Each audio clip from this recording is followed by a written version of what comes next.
The principle is that anyone, no matter whether he is a student or not, does magnify either good or evil. Everyone's soul, the action of thought and feeling, is a magnet and does magnify whatever one's attention connects with. From the soul flows one's life. That is, his life flows from his heartbeat through his soul into whatever his attention is on and magnifies it.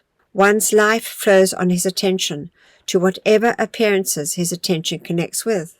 This way, one feeds his life into it, which makes it grow.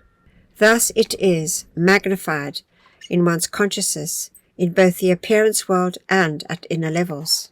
To magnify the Lord instead of imperfection is done by turning the attention to and holding it on the Christ self. Thus the beams of one's energy flows to it, magnifying the divine power and qualities. It is through the use of this principle that Jesus performed so-called miracles in later life.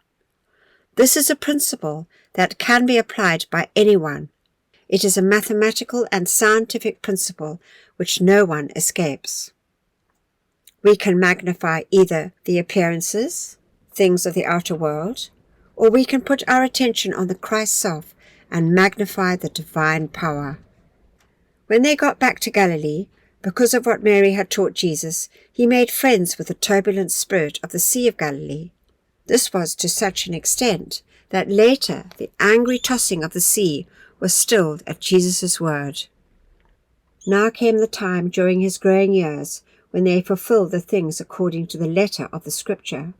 Jesus attended the temple and gave obedience to the letter of the law, and thus he became the Prince of the house of David. Joseph, Mary, and Jesus went to Jerusalem for the annual feast of the Passover, as was the custom of the religious people there. At the time when Jesus was 12 years of age, they again went as usual.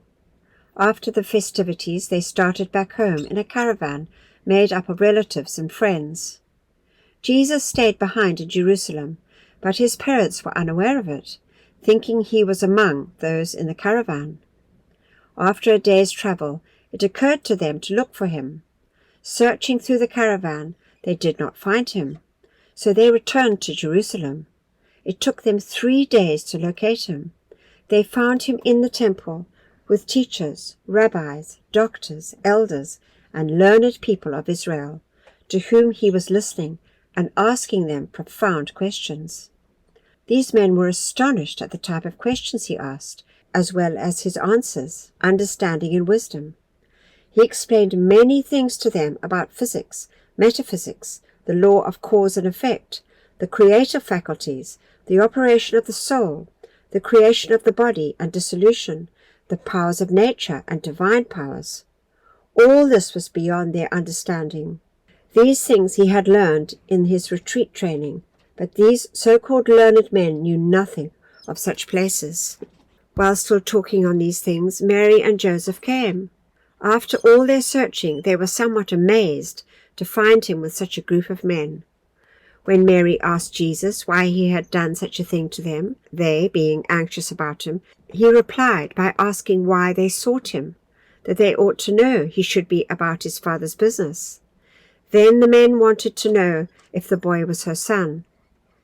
Mary told them that he was, and they thought how wonderful to have such a son. Jesus went back to Nazareth in obedience to his parents. His life now became more seclusive and secret until his public mission began at about the age of 30.